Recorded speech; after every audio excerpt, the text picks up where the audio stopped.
Hello everyone! Thank you for joining me for this new type of video. It's going to be part of a crafting type playlist that I'll set up later. I really love crafting and designing, and if this goes well, you get to see more of what I could do, or try to do. For those that have been following our Twitter account, you'll know the whole story of this guy right here. For those that don't, or are new, first off, welcome. And I'll say a little bit of that now. Again, if you want the whole story, go check out our Twitter, which is linked below. So all of this started with this SP here. I was on Reddit one day and I saw a custom Pokemon Emerald build. I asked the owner how they learned to do it, and they were kind enough to recommend a specific video by Macho Nacho Productions on YouTube. While exploring the videos, I was also recommended another channel called Retro Future. Between the two of these channels, it seemed like I pretty much had everything I needed. Except a donor SP. I didn't want to use the only SP we had, so I dug around and realized we actually both have PSPs. And so 𝘿𝙊 was fine with me changing his as long as I gave him the Final Fantasy design, which you can see right here that he does. One issue I ran into was I kept getting the wrong kind of shell. Even though listings clearly stated PSP 3000 model shell, I would get maybe 2000 or 1000 instead. So please, please, please be careful with this. In the end, I decided I would try to use my PSP for 𝘿𝙊, because I assumed it would fit better, but it actually didn't. I was completely wrong. Though it doesn't matter because it's now his. Once we get into the build that we have today, I'll show you exactly what portion was missing from all of the shells I kept getting. The design here itself came from a Fiverr gig. I'm not going to be able to say the name, but all resources will be down in the description. It's a gig specifically for merch items. Once I had that design, I went back to Reddit and I asked how they got the design on theirs so crisp. The owner of the post again replied very nicely, saying that the shell they got actually came with it and that it's UV printed. I did some research and found UV prints to be the same as the designs you see more commonly on mug and travel mugs. As long as you take good care of them, they're meant to be permanent. So for those that have maybe put these in the dishwasher that you're not supposed to, you'll notice that these designs slowly chip away. I found a company called Ninja Transfers, which I'll talk more about later, but basically they print and mail designs to the size that you need. They also have designers as well that look over the prints, so if anything goes wrong, you can contact their support. What I will say about this first attempt that we have here is I was told I either need to thicken the lines or add a background. I didn't want a background, so I thickened it, and that's why some of the details are very lost. For example, if you look at the eyes right there, it looks like they're wearing glasses. But you can see the original line work on the gig that I post down below. Before we go into crafting or designing or whatever this is, I want to say that I'm not an expert at any of this at all. This took 2 attempts, right? Like this first one over here, and then the second one we're going to do today. The first one had a lot of mistakes in it, and the second one will probably have mistakes as well. One mistake from the first one was we tested out 𝘿𝙊's PSP and it was fine, but forgot to test mine. So a lot of parts and stuff just didn't work. Making 𝘿𝙊's new PSP, that was mine, just a display model. Hopefully we can prevent that happening with today's build, yeah, we'll see. As I stated before, 𝘿𝙊 and I have PSP 3000 and PSP 3001 models. So what's the difference? Well, if I lift this sticker right here, you'll see that it's solid. But the correct shell actually has an opening or a slit right in this area here. So I'll show you more of that when we come to it later. Now, very basic thing, taking the shell off itself. We have like 5 screws, 6 screws. I'm not sure. Let's see. So one here under this sticker, another under that. Then the top has two very tiny screws. These are a different size than the other outer screws. Then we got one on the bottom, and finally two right here. So that's the first step of taking the entire shell off. So before we get into this, I wanted to show you all the items that I got in the replacement shell set. This is what you get with pretty much all of them, I've noticed. So first off, we got some stickers, two of them. The top one here says PSP 3006. This is how you know if your model that you have has been changed. Pretty much every set I got had that number on it. And then we also have these three types of screws. So the black ones go inside the unit. The silver ones here go on the outside, as we saw. These teeny screws, make sure to separate them. If you accidentally do the wrong screws, you could strip the holes that these guys belong in, so be careful. Then our last set of screws is these black ones here. They're flat. They go on the back game slot components. I also have these two that hold down the game slot door. They go on the inside of the unit. And then I don't know what the spring here is for. And then next to the spring, we got our lovely replacement triggers. Pretty much every that I've seen are black. If you look on the inside, it'll say left or right. And finally, this weird clear thing that I also don't know what it does, just like the spring. They're probably not important, mainly because when I took apart the PSPs, they didn't have these components, so we could just leave them out, most likely. I did save a few things from the PSP, though, and I'll show those later on. As you can see here, the kit also comes with replacement buttons in the color of your choice, as well as this little memory stick cover. If you look closely, you can see that it is a bit yellowed right there, so it's probably old. It came from an old set, maybe. So what I'm going to do is actually use the cover that I have already. I actually took it apart from the original. I didn't take it off of the unit. The unit itself had it attached still in. You have to kind of pinch it out to take it apart, but I didn't do that. So I'm just going to use what we have already and leave this one as just an extra. Now, I don't think I've actually explained what type of build this is yet. The design I'm going for is going to be a PSP Persona 3 design. So I have this pink one here, as well as a blue set, which I'm going to show you now. And so here is the blue set. I really like how the colors look. It has this nice clear look to them.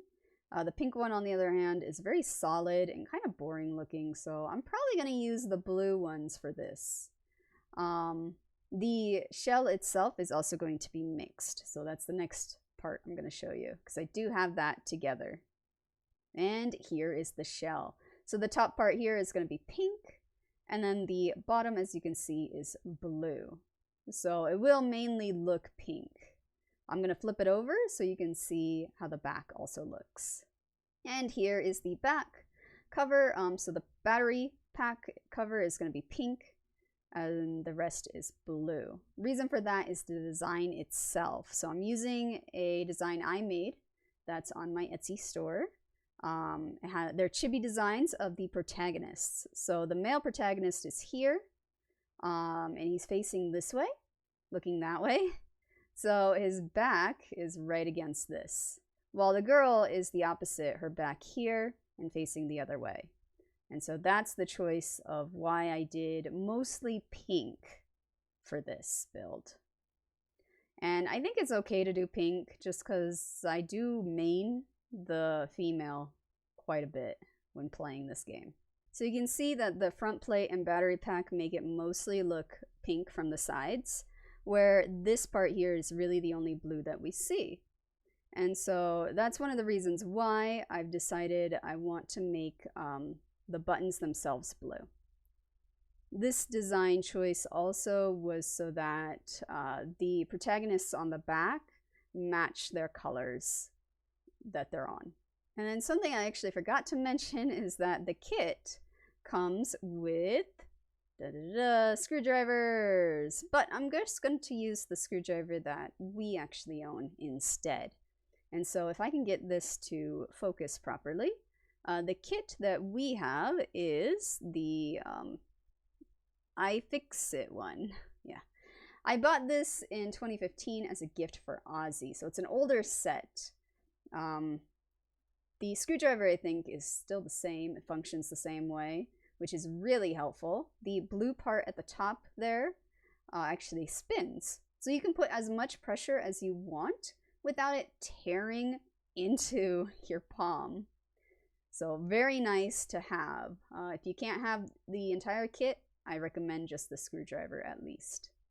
Here we have some extra parts that I bought. For some reason our PSPs did only one had a battery that didn't work, and the other was missing one. So I bought a new one, and I also went ahead and bought a SD adapter and new SD card. Now one thing to remember here is there's no guarantee that this adapter is going to work. So if you buy one, just be aware of that risk. The adapter itself is pretty cheap though. So enough talk, let's actually get into this. So something I actually need to do is go back inside this PSP. As I said, it's a display model now, so I can take parts from it. It's not gonna work either way. What I actually need is a plastic bit that hooks under the arrow buttons. So right here, these arrow buttons, there's a plastic bit that hooks under them that I need. I thought I had saved them from both PSPs, but I guess I was wrong. Here is that part. This is what it looks like. So be sure to save this part. Super important to do so. You are not going to get a replacement of this in any of the kits you get. This is what keeps it in place and gives it that nice clicky or push feel. Another part that you might want to save is a metal bar that says F2 on it. So this is what it looks like. It's the spacer between the screen and the motherboard.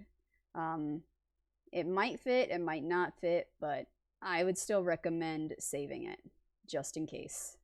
So the first step is taking this back door out. You can do it by squeezing the sides or bending one of the corners up, and it should pop out just fine. So flipping this over, you can see where the screws from the back come out from, right here. And you can see that it's not going to poke through, meaning nothing on this side actually needs the screws. This is why I'm starting on the back. This here is the back slot with its ribbon cables. So this first one here, we want to make sure goes into this slot that kind of looks like it. And then the second one that doesn't want to focus is going to go into the tiny slot right here. Once put in, this is how it's going to look. The two ribbon cables have gone through the slots they're supposed to go through. So I'll flip it over so you can see exactly how that looks. And here it is. So you can see the two are very close to each other. You want to make sure that when you start putting components on this side in, that they don't get squeezed under. That was one of the mistakes I kept having, was I accidentally got that tiny cable under the motherboard and didn't realize. So I thought at first the unit was just missing it completely. Something I forgot were these parts here. They are rubber washers that go into these corners to help with our screws. So I forgot to mention that and actually put it in. I'm going to go ahead and put it in now and show you how they look when they're properly inserted. So here's what it looks like when you properly put it in. They're very easy to put in. They bend because they're like either rubber or silicone, so you can just squeeze them in there. Once you have them in all of the corners, go ahead and put it back and screw it back down. These are the screws that you want to use to put it all together, so the flat black ones.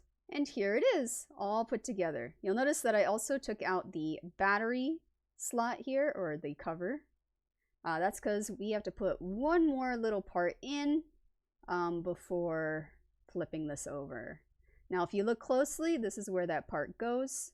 The part looks like this. So this is the part that goes here. This large bit, the wire that's attached, goes into the top corner slot. So that's the part that was missing in every shell I kept getting. It didn't have that open slot. All right, so here's it put in. You can see that that large bit needed to tuck into the shell. And so here's what it looks like when we flip it over. It actually appears on the inside. This is super important so that it lays flat in the battery pack area. So now that we have it flipped over like this, I think I'm gonna probably set in the motherboard. But before we do that, we actually have to lift the side here off. Here's that bit lifted off. It looks like we broke it, but we actually didn't. There is a tiny little latch right at the edge here that's supposed to come off. So just gently take it off so that we can place our motherboard in flat. So the part that needs to lay flat is the black bit right here. We need to take off that edge in order for it to fit in, because the way that we put this motherboard into the inside here is by first tucking it up through here. All right, so here it is. So if done right, it's gonna lay flat inside. One bit to be aware of is this part right here. There's a small little latch that it needs to go under. When I was doing the first attempt, I kept missing this, and so it just wasn't laying flat, and I couldn't see it because of how small it was. So make sure you tuck everything under where it needs to go in order for this to work. I think now what I'm going to do is start putting in the game pads, which lay down on this area over here, inserting this guy too. So I got most of the stuff put in and cables also pinned down. The next step I'm going to do here is, I think, putting in the triggers next before pinning any other ones down. So for my triggers, I have two options. I have the black ones here, which came with the replacement ones, and then white, which was from the old model. Now, I think I'm going to go with the white ones. They, I think, look nicer. So I'm just going to clean them up a bit because you can see they are kind of dirty and scratched. One thing I actually did notice about this is these guys here are what hold down the triggers. One set did not have this. You might end up missing these parts. This is another one I recommend taking from the old console, since these here are from both new and old. As I said, I had bought both a pink and blue set. I think it's the blue set. I separated them out, so I don't know anymore. But I think the blue set had these to hold down the triggers, while the pink did not. That's pretty much the lesson for this, this video. If you don't take anything else away from this video, just take away the fact that you need to save old parts, just in case. And here they are pinned down. So you can see how they look. Everything, again, is mostly together. All I really have left is the screen itself. Really quick, before I actually go into putting in the screen, I'm going to move over to the faceplate here and put down the arrows. So right here in this part, you have two little notches, and the arrows themselves also have this notch. This right here is how they should go. You can kind of see a little bit of where that notch, second notch opening is. You want to make sure this is done correctly. If not, you're not going to get that nice click feel. So they do actually go in a certain direction.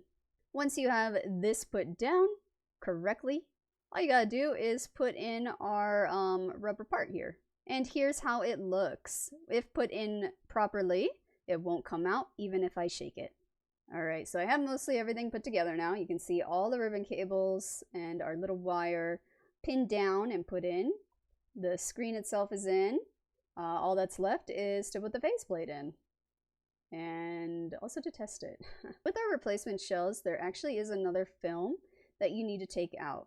You can see that there are a bunch of scratches here, It's not on the cover. It's on the film that's on the inside. So make sure you peel that off before putting it on. And another couple pieces that I actually forgot are these two. They're very important, again, to that smooth open and close motion of our game slot. So I'm going to put those in now. This is probably the worst, in my opinion, to put in. It's the hardest one, because you got to squeeze this metal into like a really tight space. Okay, so here we have it turned on. It's all together and turned on, but I keep getting a continuous scrolling sound, which tells me that one of the buttons, as you can hear there, has too much pressure on it. So I'm going to turn it off and see if we can try and fix it. So after looking at it, it's on again. And so I'm going to do some investigation and figure out what's going on. We don't hear the continuous clicking sound when it's open like this, but now we can't see anything on the screen, just like it was before. I was hoping maybe like something pressure-wise was keeping it from turning completely on, but it's not the case. So I'm going to do some more digging and see what's going on. It's not a backlight issue, because even when I hold it up close, we can't see anything on the screen. After looking at the two screens that I have for both mine and 𝘿𝙊 PSP, as you can see, I've opened it again. You can see that the film is cracked and torn in both of them, basically. So this could be why it's not working. I've decided to order a replacement screen and see what I can do there. So real quick before I put everything back, you can see in this corner here that there is a slot, but it's actually solid on the inside. So I don't know what even that's for. But you can see how I've kind of just let this guy right here hang out in the middle. There's enough space between the screen and motherboard for that to work, but I don't really like how that is. Currently, this is how the PSPs look until we get our replacement screen. While waiting for the replacement screen, our designs are actually going to be coming in. So I'm going to show you guys that next. So here we have the full color set of the designs I wanted to print, or that I have printed, actually. They are based on the Persona Q style. You can find the wallpaper and icon theme on my Etsy. But again, the company I went through to print these is the Ninja Transfers, so the online company. I don't know if they have international shipping or not, but definitely worth looking into. I couldn't decide between the full color one or the single color one. I got them both printed and decided I'll just look at which one matches the battery cover better. So what ended up happening here with the company, on that first try I mentioned that support helped me real fast. So on the second try I again needed support because the first shipping of it got lost. But after they sent out the second one, a few days later, I got the first one again. So it found its way to me. Meaning we have a lot of prints of these. About 3 of each set. I'm gonna probably do a giveaway for anyone interested.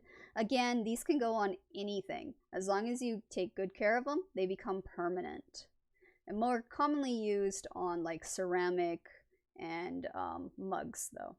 Here they are next to each other. These are the two that I'm gonna decide which one goes better with our battery pack cover. Here is the single color one with the battery cover. It doesn't quite work. It's too magenta, while the battery pack is a very pale pink. And so here is the full color one, which I think works much better. It matches and goes with it in a better way than the other one did. And just in case, placing it on top, you can even see that it does go pretty well with the color scheme here. Alright, so here is our replacement screen. I'm still having some issues with it. You can see in the process we've actually lost this ribbon cable clasp right here. But there's a fix that I can show you for it. So here it is put together. Again, we can't see the screen. And I don't see anything wrong with the cables or anything themselves. So I'll get back to you guys on this one. So again, right here is the clasp we're missing. I just wanted to show you guys this real quick. There's a special type of tape right here that you can use to fix up that part. It is recommended that you also put pressure on it, so putting like a piece of foam or something on top of the tape to make sure that the ribbon is making contact with the pins. And so here's how it looks when you put down that tape. This tape is specifically for high temperature situations. Again, I'll link everything down in the description below for anyone who might be having this issue as well. Okay guys, after about almost a week here, I figured it out. So as I thought, there was nothing wrong with the screen itself. It was actually a motherboard issue. And so I made quite a bit of mess fixing this guy. What I did was I used parts from 𝘿𝙊 PSP and mine, so you can kind of see everything that came apart.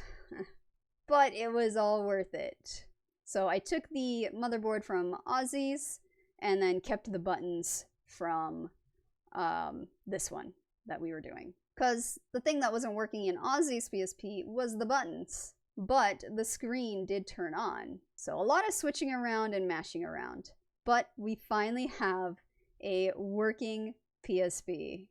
Okay, so last step here is putting our designs on the back cover.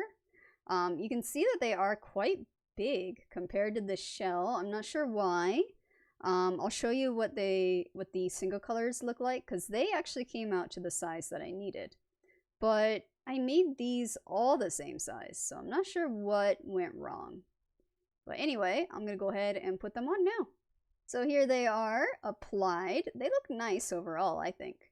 There are some air bubbles right here on this guy because we didn't quite put them down smoothly. But I think it's okay overall. Down on the bottom, we also have a little bit of a chip down there. It's okay. Just application problems, but not big ones. Over here we have a little bit more chipping, but not as big, and she did go down much smoother. So when we compare these guys with their single color ones, we can see just how big they are and the portions that are missing that we couldn't fit. So for the guy, you can see it's pretty much everything below that arm. And then when we look at our girl, it's everything here and below that's missing. But again, overall, I think they turned out just fine. I do have the other halves of this shell, right? Because I didn't use the entire color of one shell. So I'm thinking of doing an even more complex design maybe on the one I have left. And trying to make the male protagonist match a bit more. The girl matches hers just fine, but the guy seems a little off. Just like how the single colors kind of looked off. It's been a long journey. Not for you guys watching this video, but for me. It's been a very long journey. There are some more issues that I found. So when I put in a game and I pressed the PSP button, it wouldn't let me exit. This apparently is a common problem if your system thinks that there are two buttons being pressed at the same time. What I've done so far is try and replace the home bar, but still got the same issue, so it's not the home bar, which means it has to be the triggers. So I went ahead and ordered new game pads, and I'm waiting on that. But pretty much everything needed to be replaced except the motherboard. Technically the motherboard because we took it from 𝘿𝙊's PSP, but I am determined to have a working PSP. At least one working PSP. I am determined. So if I gotta replace everything besides that one component, I'm gonna do it. But anyway, hopefully you guys learned from the mistakes I have made and have gotten ideas of your own for designing your consoles. Because the UV prints, as I said again, They can be for anything. You can make them as big as you want as well. For those that don't want things to be permanent, I recommend vinyl, though I don't know how well vinyl is going to hold up to certain heat. So if you're going to use vinyl, try and put it on like an extra shell or something that doesn't come in contact with the console itself. Or if you're not worried about the amount of heat, go ahead and just put it directly on. I usually like non-permanent solutions, and vinyl is one of those where you can peel and take it off again. But thank you guys so much for watching. And I hope this doesn't become so painful for you guys when you do it. Overall, I mean, I did have fun. I love the final outcome here. It looks really nice, I think. And again, I'm going to be doing a giveaway for the extra stickers that I have. So if you're interested in being part of that, go ahead and check out our Twitter. I'll post the giveaway there for people. It is going to be international. I'll ship to anywhere. The only thing there is I'm using normal envelopes, so you might not get them, but you also might. I have successfully sent normal letters to like England, and it's gotten there really fast and safely. At your own risk, go ahead and join the giveaway. But if you guys enjoyed this, please let me know. I will be doing more videos, whether you like it or not, because this is my channel. I get to do what I want. No, but anyway, hope to see you guys next time. Thank you again, and stay safe.